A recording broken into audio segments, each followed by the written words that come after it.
Hello, everyone. Thank you so much for joining the webinar. We're going to get started in about 30 seconds just to give people a little bit more time.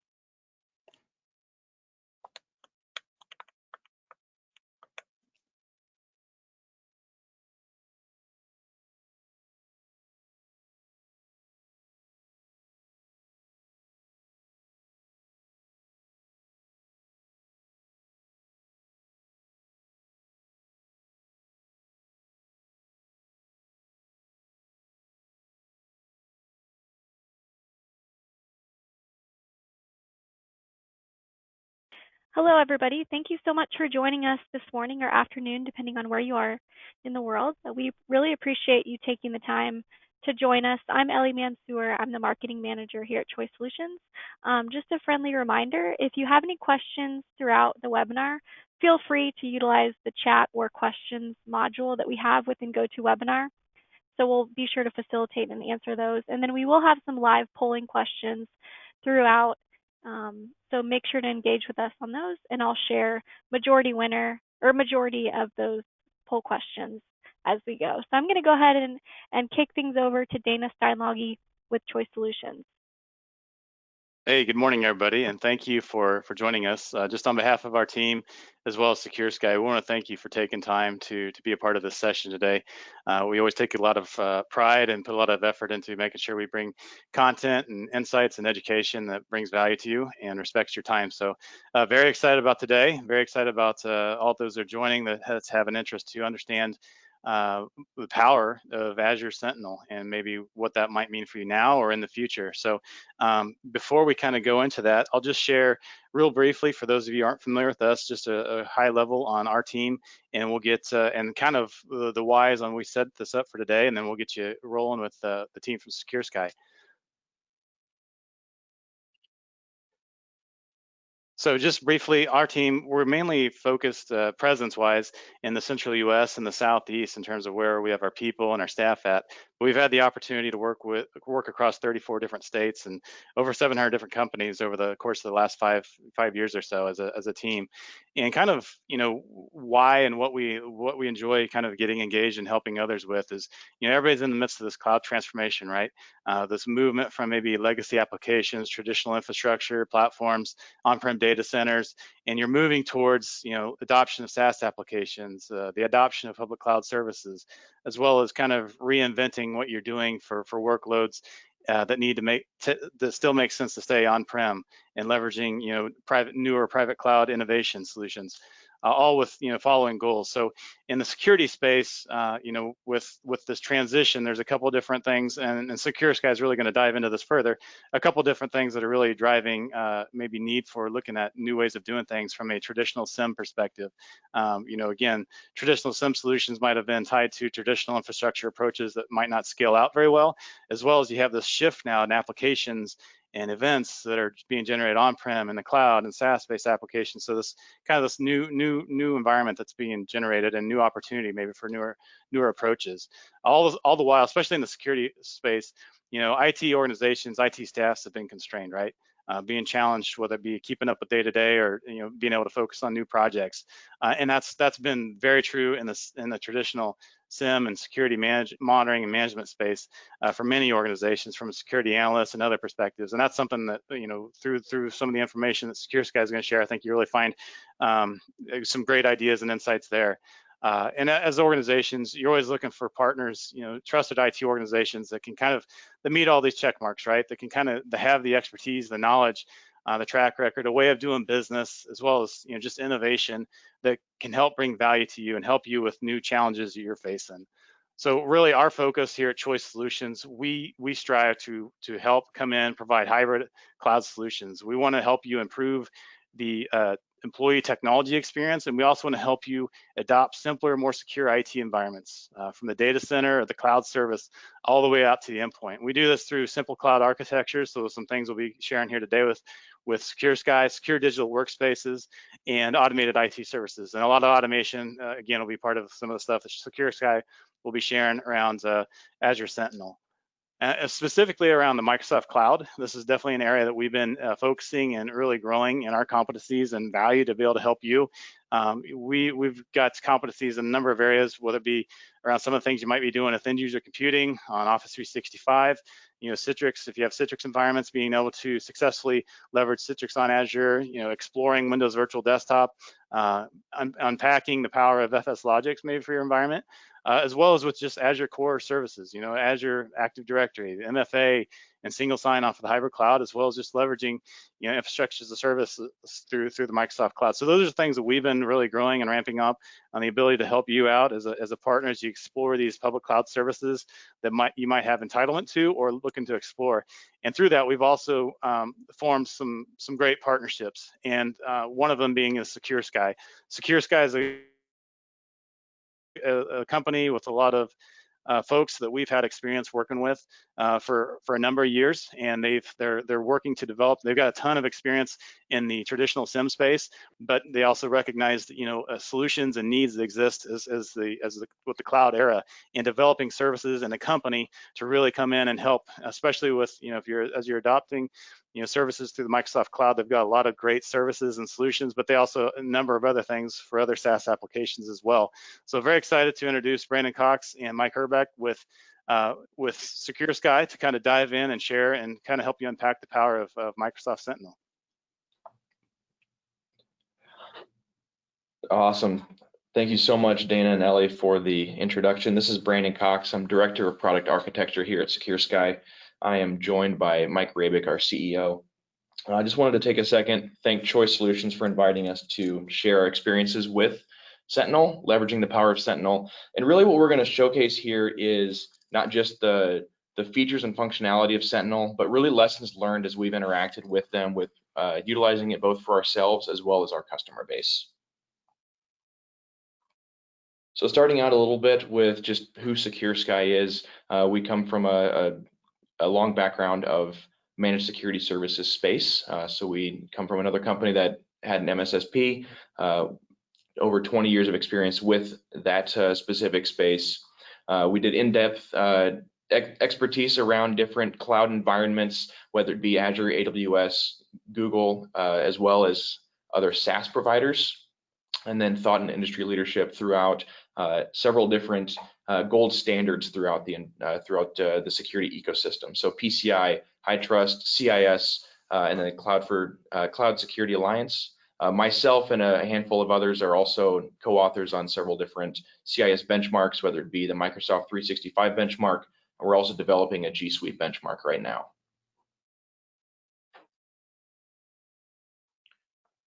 The SecureSky service capabilities, just jumping into that really fast, we really focus on two major items. One of them is a protection, and the other one is going to be detection and response. So on the left-hand side, you'll see consulting, cloud security posture management. We have a utility that assesses different cloud environments and then basically provides recommendations as well as protection capabilities for each of those. And then on the detection and response side, we interact with customers to respond to threats and then basically do a lessons learned after the fact on what protection could be put in place afterwards so that those no longer become threats.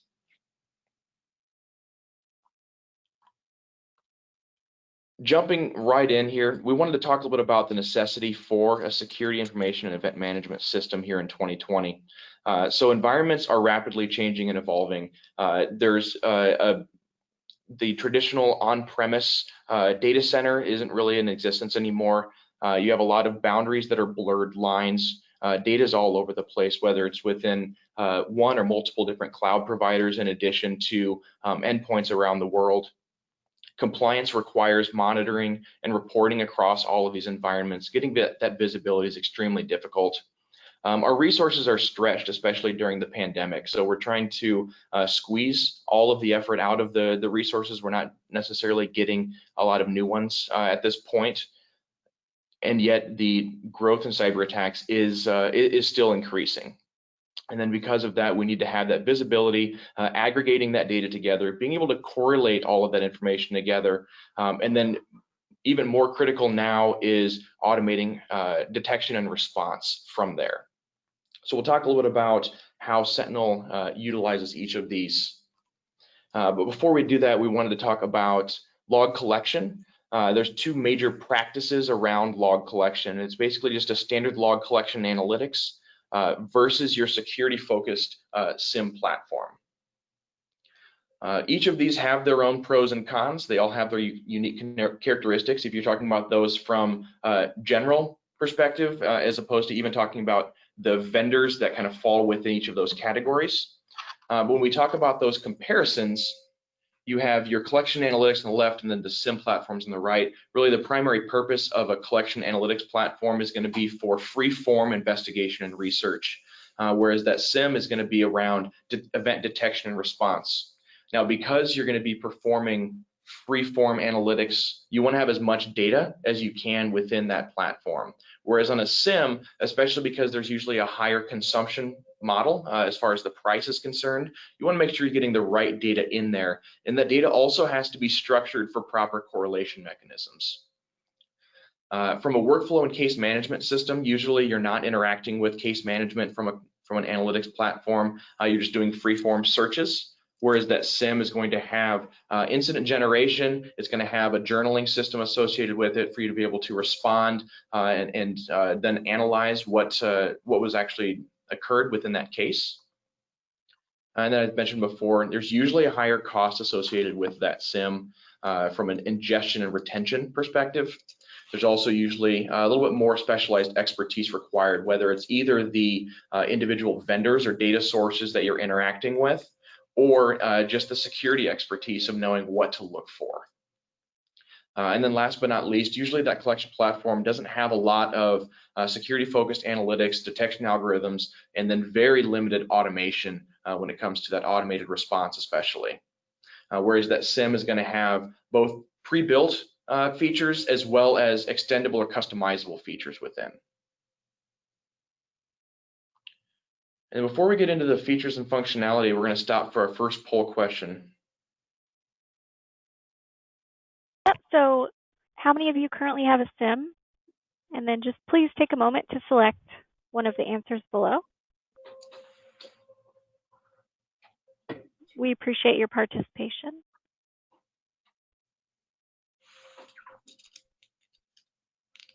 We'll give everybody just a few more seconds.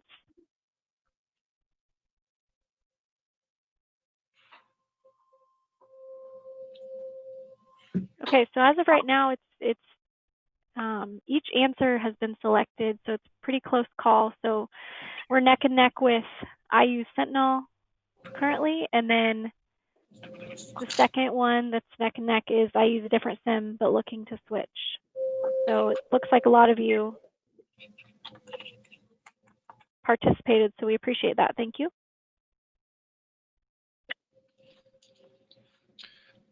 Perfect. All right, the next item here is really talking about Azure Sentinel and where it plays within your security ecosystem or the different tools that you'd be interacting with. So for these, we are focusing on a Microsoft-centric security ecosystem. So we're talking about your on-premise data sources or security products on the left-hand side, either using Microsoft Defender for your endpoint, Intune for your device management, and then if you do have any third-party security products, that would be, firewalls or things like that. That would be in that on-premise center. And on the right-hand side, we have all of the different cloud environments that you'd be interacting with. So whether you're using a security posture management through SecureSky or Compliance Score or the Compliance Center for regulatory compliance. Azure Information Protection, data loss prevention with the other cloud environments that you're interacting with, or protecting that identity as it is interacting with other cloud environments using the Microsoft Cloud Access Security. In the middle there, we have the Azure Active Directory and Defender for identity and access management, and Microsoft Safe Links and Safe Attachments. But really, Azure Sentinel is just a piece of that puzzle. So it's going to be an aggregation point for visibility and response throughout these other devices or products, but really we want to focus on, you want to use Sentinel in the right circumstance for the right job. So we'll talk a little about that later for some advice around lessons learned on where it's beneficial and where you might actually want to look at other products that would be a little bit more beneficial. If we flip it, rather than looking at it from a piece of the puzzle from a protector's point of view, if you're actually looking at it from an attacker's point of view, we have an attacker potentially, reaching in via a phishing attack with either a malicious link or a malicious attachment, and we'd be defending with more Defender for O365 or Defender for Endpoint. Whereas if you're trying to protect that identity, once again, reaching into other cloud assets or cloud environments, you'd be looking at potentially that Microsoft Cloud App Security. Azure Sentinel is just a piece of that. It's interacting or viewing that data from different places. It's aggregating that data together and being able to perform anomaly detection or incident response or automated response for each of those, rather than, once again, for the individual product.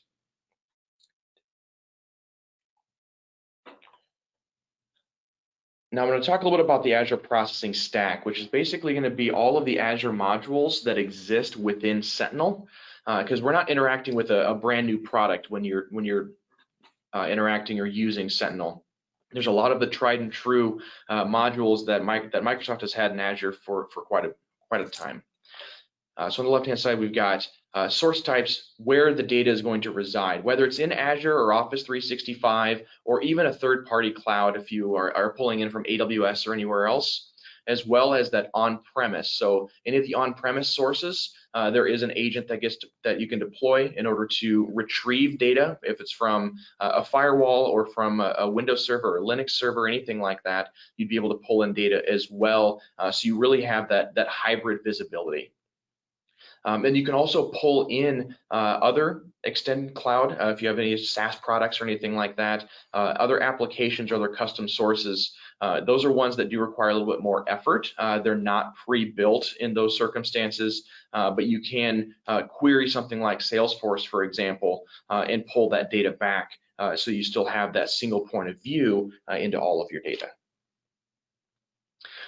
When you are pulling back that data, you're really going to be interacting with logic apps quite a bit, potentially event hubs, depending on, or any other API services, just depending on where you are going to be pulling that data in from. So the OMS agent uses an API service to post data into a log analytics workspace. Logic apps is going to pull data from, once again, Salesforce, Okta, any of the other cloud providers, and dump it into that log analytics workspace as well. So once again, that log analytics workspace is actually the major location where that data gets stored. And then you can utilize analysis services and machine learning workspaces that exist in that Azure tenant to pull that data out, perform some analysis service, and then put it back.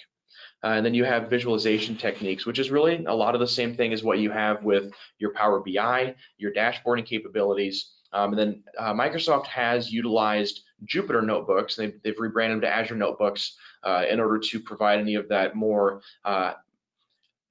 high maturity analytics and visualization that you would need. So if you wanted to bring your own machine learning using Python or R or anything like that, Azure notebooks would be where that would exist.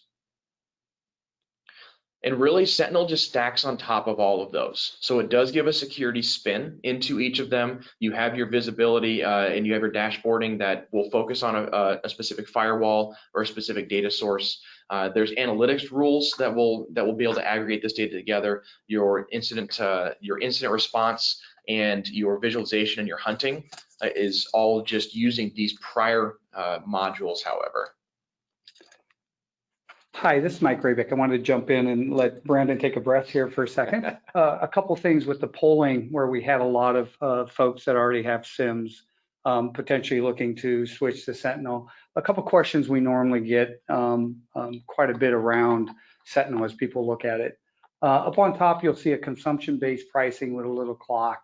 These are areas, since Sentinel is a cloud-based product, and as Brandon mentioned, it can retrieve data from other cloud services directly, a direct connector to AWS. It can you can build logic apps to go get third-party software feeds. It has 2 different OMS agents that you can get data from Microsoft servers or from syslog or CEF products. Each one of those, as you gather those data, there is some consumption-based pricing. So as they're polled, you do have a cost for running Logic App. It's 0.000025, I believe, if I got the right zeros.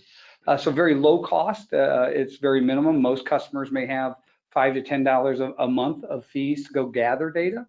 There's a analytics ingestion into Log Analytics workspace that is also a cost.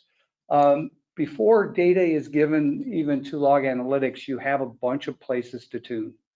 So as Brandon mentioned, getting the right data in, this allows you to reduce that consumption-based costing, either by doing some type of filtering, aggregation. And so those are things that we'll touch throughout the presentation on techniques to reduce that cost.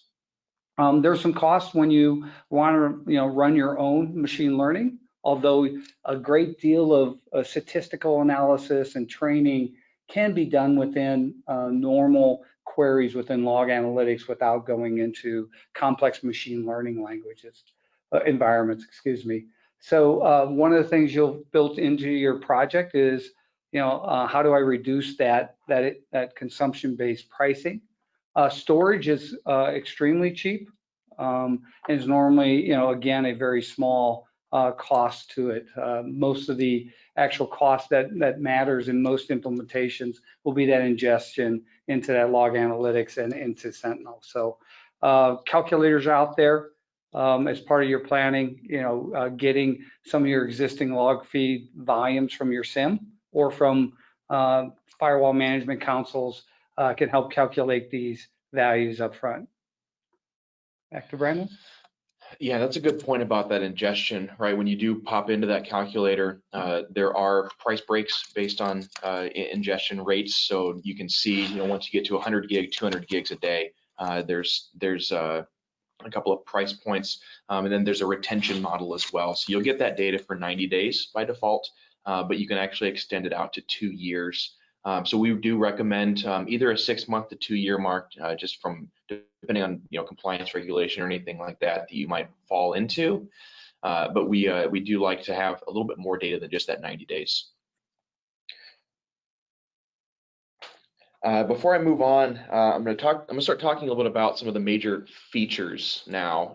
Now that I've talked about the modules or the technologies underneath, so I'm going to talk about data ingestion, analytics capabilities and things like that. And really the premise here is exactly what Dana said at the beginning.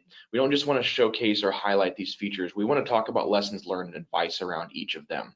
We'll talk a little bit about how the feature works, but we'll also give a little bit of advice around or a strategy around utilizing that feature. So for your data connectors, there are a lot of pre-built data connectors or ways to get that data into Sentinel. If you have AWS, you'll provide an account with access, and it'll automatically retrieve that data on a recurring basis. There's a lot of Microsoft specific ones that are pretty native. It's a matter of a couple of clicks to get that data onboarded. And then there's some that are a little bit more complex where you'll need to deploy an agent, or you'll need to turn on syslog with a specific, the CEF connector or CEF logging module, just log to a Linux server, a syslog server to post that data up. And there's ones that are even a little bit more complex where you'll actually be deploying a Logic app in order to reach into another environment via API, query that data, and then pull it back. Now, really, like Mike said, the biggest pieces that we can advise here are, because this is a consumption-based model, you want to make sure that you are evaluating the data that's coming in. You want to have quality over quantity. Don't just dump as much data as you can within here. You can even iterate over this because you don't have to lock into a specific volume set like you might with some of the perpetual license models with other providers. You can step into this, so you can iterate through. There are even some connectors that have no cost associated with them. So if you take a look at your license agreement, especially around Office 365, you may be able to utilize Sentinel at no cost for data ingestion and that 90-day retention. So be agile, start small, and then iterate over it. Prove that this is the right product for you. Prove that the data is going to be necessary based on those use cases, and then just keep on iterating and expanding. After that data is onboarded, a couple of things that we like to do. We like to perform analytics. We like to set up analytics rules to generate alerts and incidents. Now, there's a couple of really nice things around Sentinel specifically that we haven't seen in a lot of other products. So one is there are rule templates. That's pretty table stakes at this point. So there are rule templates to be able to deploy pre-built alert queries. Take a look at them before you deploy. Make sure that they are apt or tuned appropriately for your environment. We'll talk a little bit about where you could even use other modules to help out with that. But the other really nice feature around this is we previously have gotten a lot of questions around how correlation works. For our previous experiences and other SIEMs, there's a lot of question. It's a lot of black box around how correlation works. In this case, Microsoft has actually peeled up those covers. You can customize how correlation and grouping works now. So that's a great thing in that you can set up when you want to have correlation work. You can have it time bound, you can have it entity bound, you can set up exactly what you want. Now on that, you now have to create those use cases for what you would want to correlate together. I don't want to have an attack correlate with something that's more audit related, for example. So I'd want to customize how correlation works for those specific circumstances. One of the other nice things around here is this is actually a brand new feature that Sentinel or Microsoft has just released, is this entity behavior analytics. So rather than looking at an individual incident for a user, you can focus on a user and just do behavior analysis for them. So in this case, you can see all of the Office activity, all of the Azure activity, downloaded files, and it does link to Azure Active Directory. So you can see individual users, you can see their roles, their responsibilities, and everything like that within. And then rather than investigating these incidents just via a query or looking at that raw data, there's also some graphical analysis that you can do. So you can see relationships on entities and users or devices and look at their spatial relationship, how they relate together, as well as time-bound or timeline of that activity right within that analytics capabilities.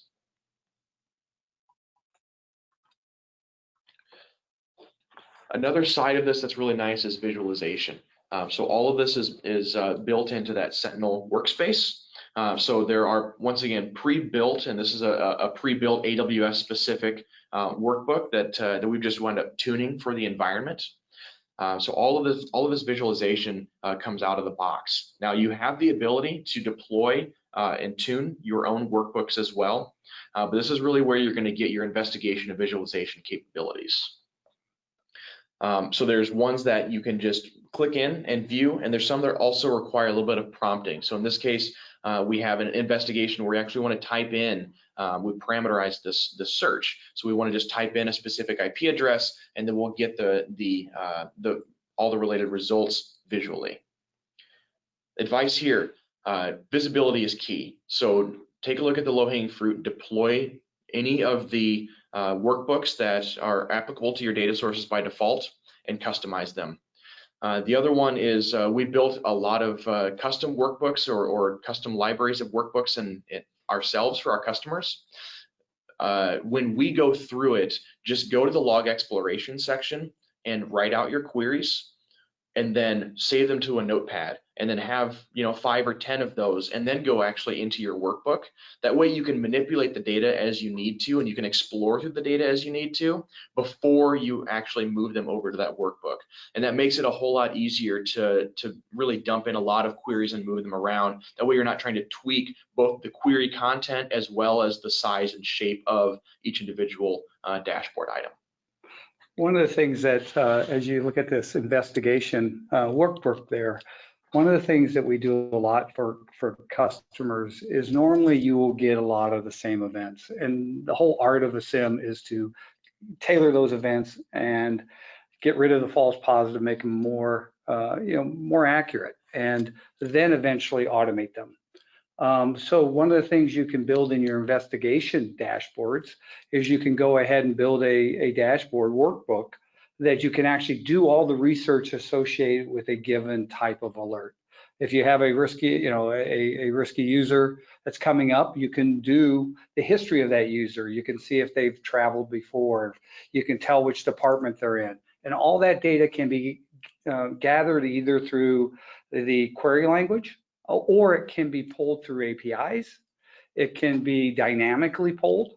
And so these workbooks are very flexible to give you a view very quickly rather than looking at screens and screens of information rather than doing multiple queries. So as you said, the tool is extremely flexible and able to gather data on demand or in stream, depending on the use case.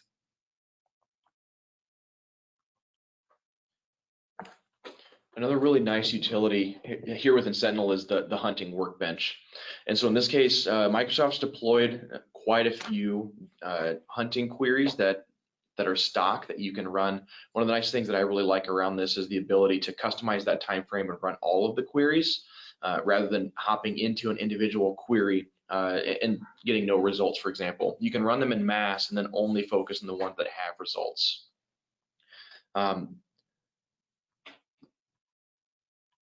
Another nice feature here is the ability to save these queries out. So on the right-hand side there, we have a library of queries that you can run that are all parameterized, that you can basically just dump in a query, save it, and then when you want to recall it, just click on it and then it'll come right back. And now this is really nice because then you don't have to worry about remembering a history of queries or retyping anything out. So one of the biggest pieces of advice that we have is save as many queries as you can, organize them so that you have a good library of distribution of data that you actually want to focus on. And then you can just recall them as you need to. One of the other really nice features within the hunting side is the ability to live stream these results too. Now in this case, I have the ability to write out a query and then dump the results back. So if I'm doing either an active investigation or an active response, or if I'm doing anything operational if the data is within, I can write out the query and as the data is coming in, rather than needing to refresh my query every 30 seconds and do historical analysis, I can just have it dumped to my screen as new data is rolling into the system.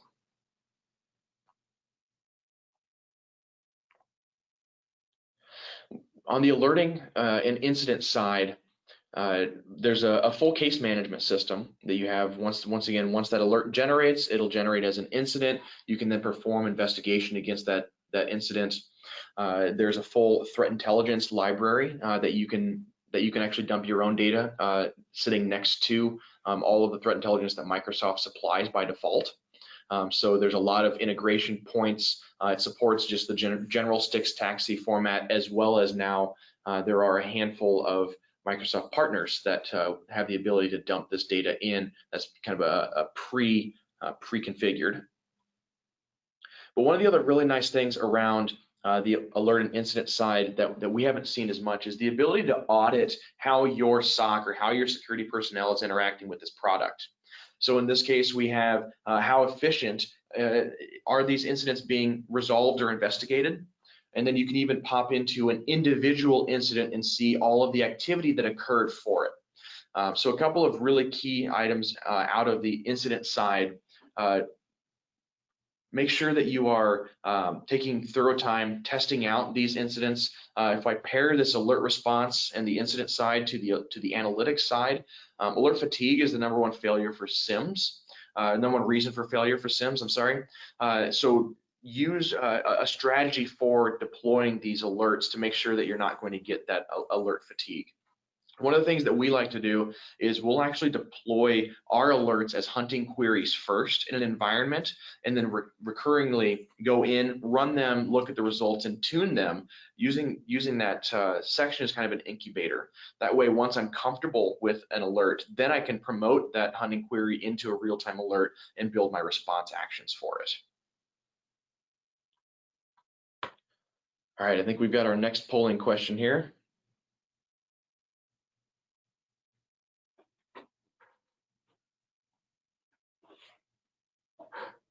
Yes, so what are the driving factors of a SIEM managed security services adoption? So just please take a moment to select all that apply to you.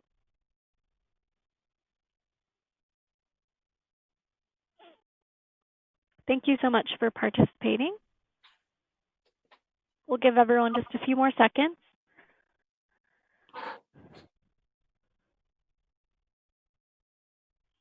Okay, so it looks like the majority of you selected improved security alerting and reporting, and then a close second was consolidated visibility.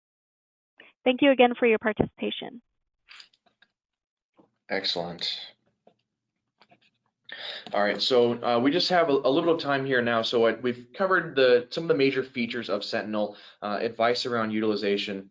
So we've just got a couple more slides really around some other lessons learned when it comes to adopting a SIEM, utilizing Sentinel, around lessons learned, as well as talking about a deployment approach.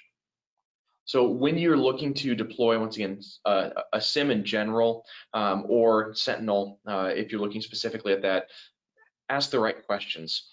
So why do you need Sentinel? Is there a specific monitoring gap that you're trying to accomplish, or is more of a compliance regulation? Somebody's pushing Sentinel, there's a cost associated with using it, so make sure that you have the right reasoning behind it. Otherwise, it might just wind up collecting dust in the corner, and then it just winds up being a sunken cost. Who has the expertise to actually interact with this product? So you have not just security personnel, but also from a technical perspective. So Sentinel sits on top of log analytics and uses the Kusto query language, or KQL. It's very, very SQL-like. So there's some technical hurdles to get over to actually learn this new language, learn the new syntax, and be able to utilize it. What is the plan and what is the process in order to adopt this? I'll talk a little bit more about on the next slide about a potential deployment approach, but we advise don't just throw data in. Make sure that you have a plan around that data ingestion so that you are maximizing your utilization and minimizing that cost. Where and how do I get the right data? Once again, is it around a compliance necessity?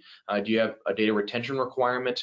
Is it more around getting visibility and aggregating these data sources together?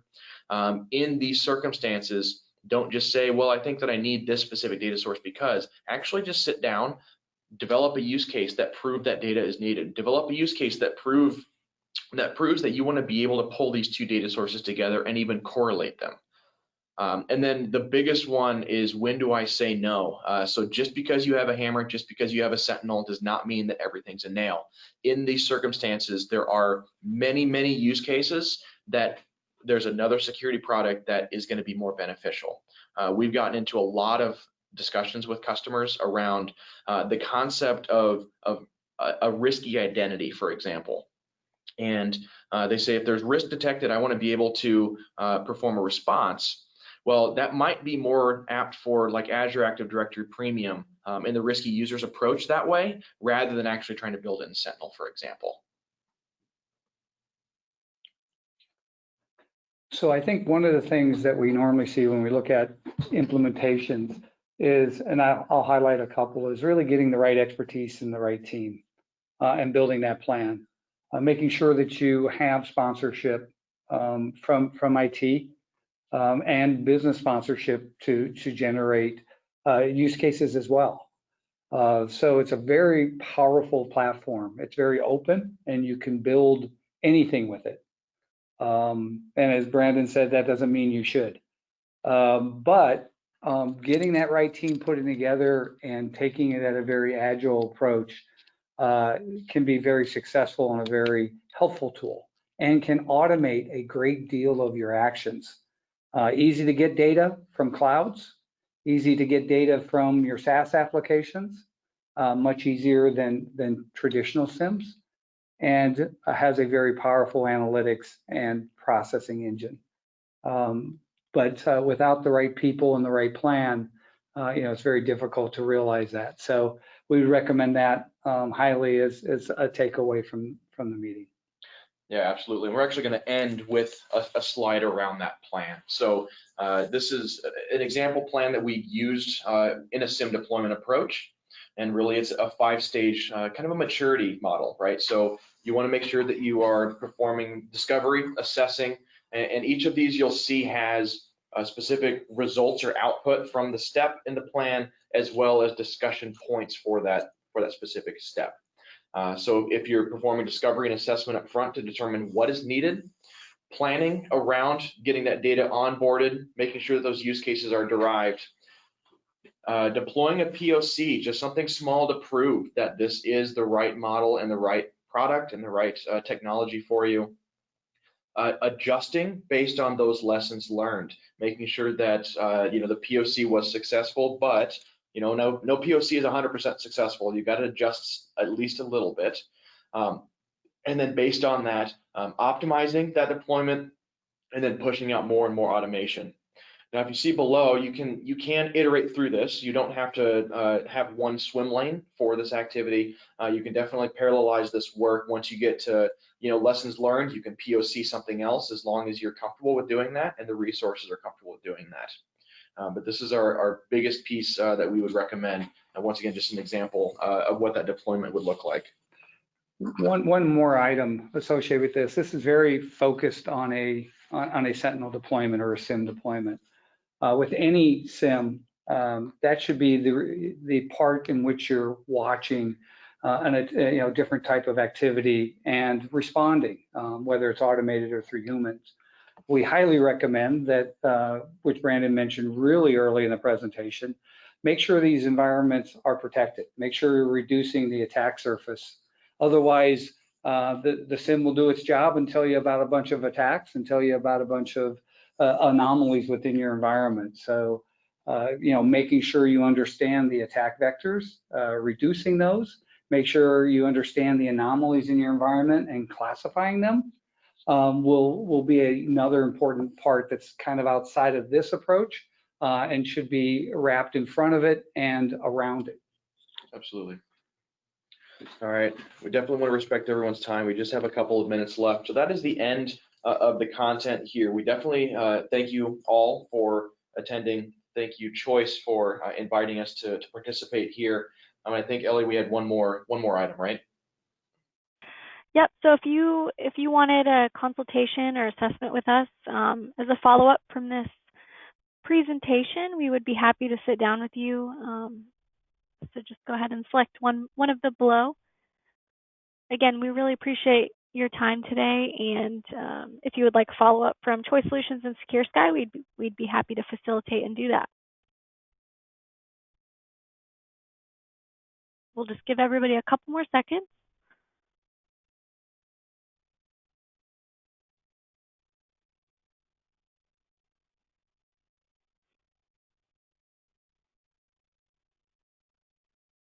Okay, thank you so much for participating.